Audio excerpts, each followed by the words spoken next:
Hey, another weekend, another camping tayo guys. So nandito na tayo sa may Camp Ragsak.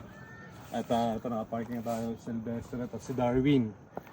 So ayan, first time natin magka-camping dito sa mataas na lugar. Although nagka-camping naman tayo sa sa may Tanay.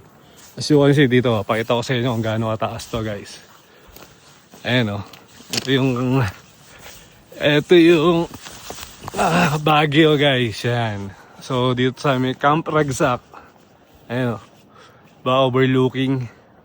So ayan, malamig dito for sure, mamayang hapon. And then mamayang madaling araw. Ayan. Pero as of now, mag-ano muna tayo. Set up tayo ng tent guys. Ito naman sa kabilang side. So ayun, mountain view. Ayos, diba? Whew. Ayan, lamig oh, hangin. Ayan. So ito yung lugar niya. So marami pang bakante. Pero mamaya daw, fully book na to eh. Marami nang magka-camp dito. So ayun, tara set up muna tayo guys. Baba natin gamit, then set up tayo ng tent sa canopy. Yan. Yeah!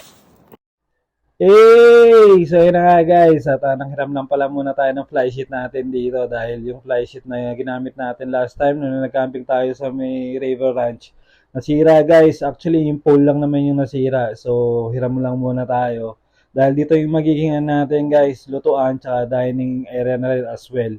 So set up lang muna natin para secure na rin tayo kahit ano man ang mangyari, wala nang abala sa pagka-camping natin guys. So tara!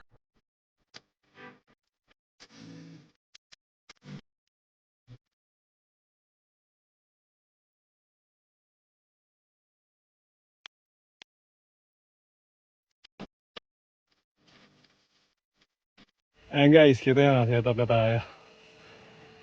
Okay guys, so habang hinihintay natin maluto itong sinigang natin, pinapakuluan pala natin. Tingnan nyo naman guys, grabe yung fog oh. Papasok pa sa amin. At wala nang makita. Kanina kita pa dito eh. Yung zero visibility na guys. Ito rin pala yung mga campers na kasama namin dito. Lamig.